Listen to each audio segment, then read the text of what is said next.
I don't know about you, but I have 2 kids, and I can certainly say I live in a house, and the change in TV consumption has suddenly given us an extra room in the house, because the TV room is no longer used by anyone in the family. I think everyone's consuming TV in different rooms around the house.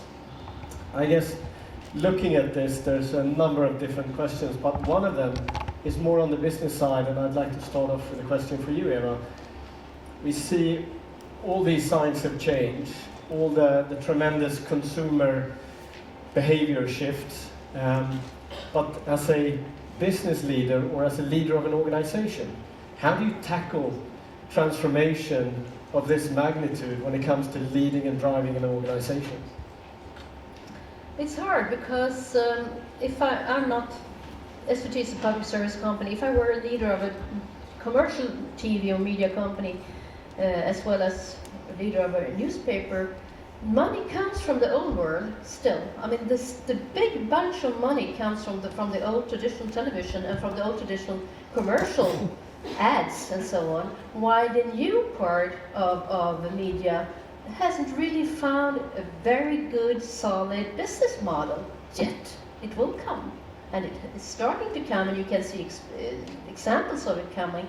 But so you have to balance in order to maintain the old world as long and as well as you develop and you put lots of money in the new world.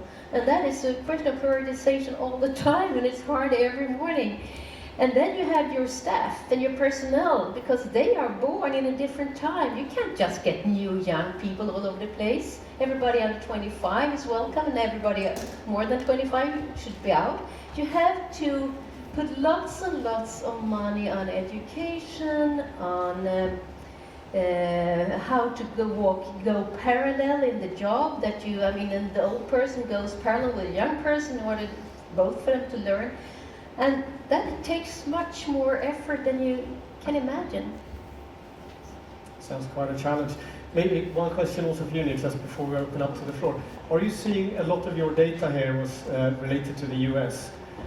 From your research, have you seen, is the consumer behavior shift consistent across the world, or do you see specific markets that stand out or out of the ordinary? That's a great question. I mentioned Korea for one example. I actually forgot to bring that up again. And looking at just how you view content on the different devices, there I told you that it's dropping among all devices apart from the smartphone. And coming back to the business models, in Korea you tend to have those bigger data packages supporting really mobile viewing on mobile platforms. You have great Wi-Fi as well as 4G and cellular coverage. So there the industry and the business models has more or less adapted to support this kind of consumer behaviors. But on other markets, for example, 2 years ago when I visited Italy, we saw that they were selling what they bundled said unlimited data packages, which was 2 gigs big. And the argument was, well, you can more or less use as much as you want as long as it's not video. And of course, on that market, no one watches video on the mobile devices. So depending on the business models and the service available, we're seeing in Sweden, for example, more and more OTT services and great public services well promoting this kind of behavior. Thank you. So, do we have questions from the audience? Hi, Stephen Ambrose from South Africa. One question, Africa wasn't in this round of research. Is that coming in the future rounds? And secondly, as part of that, the growth of smart TVs has become significant. But did you ask how many people actually access their smart TV features and connect to the internet through their smart TVs other than simply owning a smart TV? We'll take the second part of the question. The second one, I think we actually phrased it on accessing internet content through your TV, but that doesn't have to be a smart TV. It can be an add-on box. I think I can break that down for smart TV, but I'll get back with those questions for you.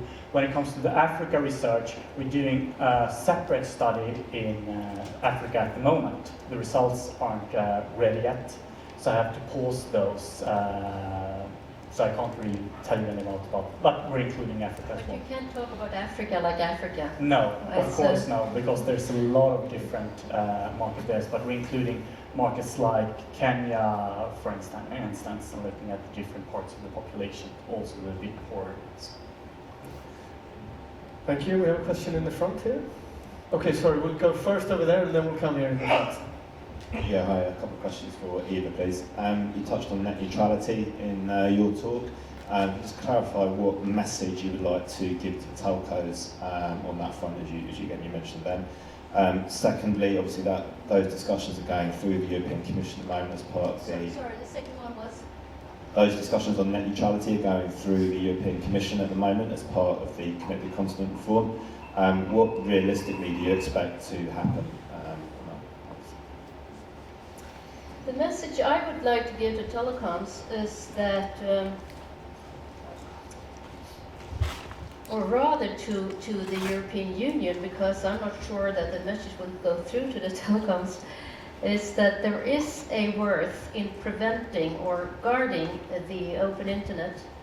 And I think, or rather I know, that that is exactly what the European Commission is looking at right now, as well as I know that the Swedish government is looking at it. And I would not be head of a TV company if I had a solution exact how to make a legal structure for this. I know there's a case in the United States, I guess you know it as well, where a state court made a statement that the local monopoly of telecom in that very state had the right to prioritize between the customers, and that has raised such big roar of protests from everybody, from Facebook, Google to civil users of ordinary internet. I can see it's a problem. I can see the problem. I mean, it's not hard to understand the behavior of the telecoms. It's a question of economy. On the other hand, to me, internet is also a question of democracy. I guess, Eva, to add on there, and I think it's a fair comment, and I'm sure we're going to be. I mean, you represent a state, a national broadcast company. I think tomorrow when we have Telia Sonera here, I think you can also ask the question. I represent all the media companies, actually. I don't represent Swedish Television in this case. We were 4 media bosses here in Sweden. I mean, the commercial companies and me, writing a common letter to the government only last week about this, and it was received with a great interest.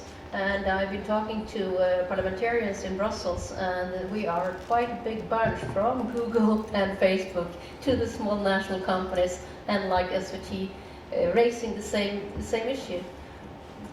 My point was going to be that this is obviously an area where there are quite a polarized discussion. I think it's going to go on over the next couple of weeks, and I think it's and the discussion is of course much broader than just open or not open. It is how you unlock the full potential of the networks and how you take care of all those different services. Maybe we'll go into the question in the front here. Actually, my question was also about the neutrality, but maybe in a little different point of view. As you pointed out this year, have you seen this as a trend already in Sweden or in Europe, or was it more like a general concern based on what's happening in the United States? Sorry, could you repeat? I mean, what the telecoms making open access. Actually, this is to Eva Hamilton, as she pointed out that you won't be worried about this issue. About the open internet. Have you seen this in the way happening this great already here in Sweden? In Sweden, there is no legal structure for it at all. I mean, so far I know that Telia, which is the major telecom company here, is looking into this question with great interest. And I know that Netflix has been offering some of the American telecoms money. I mean, they are offering money in order to pay for the fast track. And I know that there's been a relation or a discussion between Telia and Netflix in the very same case. And you know, as I know, that Netflix very openly publishes every week or every month who has the fastest speed, who has the greatest quality of their service. So they can kind of quote the different distributors who can provide Netflix material with the highest quality, and that is open for everybody to see. We start in the middle. A small question. If I don't know if it's part of your research, but if owners have both a smartphone and a tablet, is then the smartphone still the most preferred device to watch mobile TV? When it comes to the consumers we've been talking to, those who have both tablets and smartphones, we can see, especially when there's this kind of new breed of smartphone they call phablets. And that's also one of the reasons in Korea why we see the explosion of the smartphones viewing, why you have more concentrated at-home viewing on the tablets. Because a lot of the consumers think, the screens are becoming so good to watch at, so good headphones, the experience is getting really, really good on smartphones, especially the bigger ones. So why should you bring your tablet, which takes a lot of space?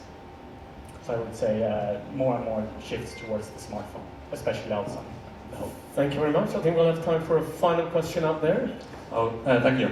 Hans Löwet from Estonia. I have a question regarding the research, which was extremely interesting in technical and business development point of view. But do you think it's worth researching the psychological or social aspects of the different viewing structure? For example, that people are not sitting in front of TV altogether anymore, and me and my wife, we are not watching the same TV in the evening anymore. We are viewing it from different screens, and this is happening all over the world.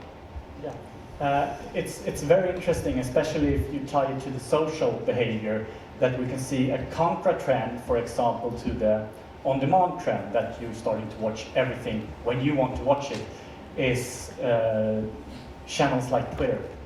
And more channels, and of course you are aware of På Spåret, a game show in Sweden. I'm not sure how many, you should guess. They give a lot of different questions and clues, and then you should get where are they heading, and the one sort of guessing where they're heading first wins. And this was really interesting because it wasn't planned to become an online social event, but without the knowledge of those who produced På Spåret, the Twitter channel started to evolve into sort of interactive media. So everyone watching På Spåret, or a lot of people watching På Spåret, were participating, competing with each other separately on Twitter while watching På Spåret. So then they built their own social community using Twitter to emphasize sort of the experience of the live TV. And of course, that's a contra. So I think it's very interesting to look at those perspectives. This is a very traditional game show for highly knowledgeable people, and I would say that the average age of the audience is way over 40. Yes. So it's a...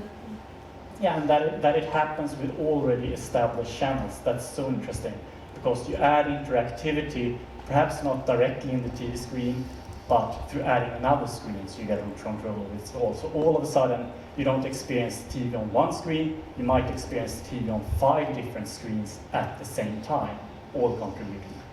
Thank you very much, Niklas. Thank you, Eva. Clearly a very engaging topic. We're going to end there. And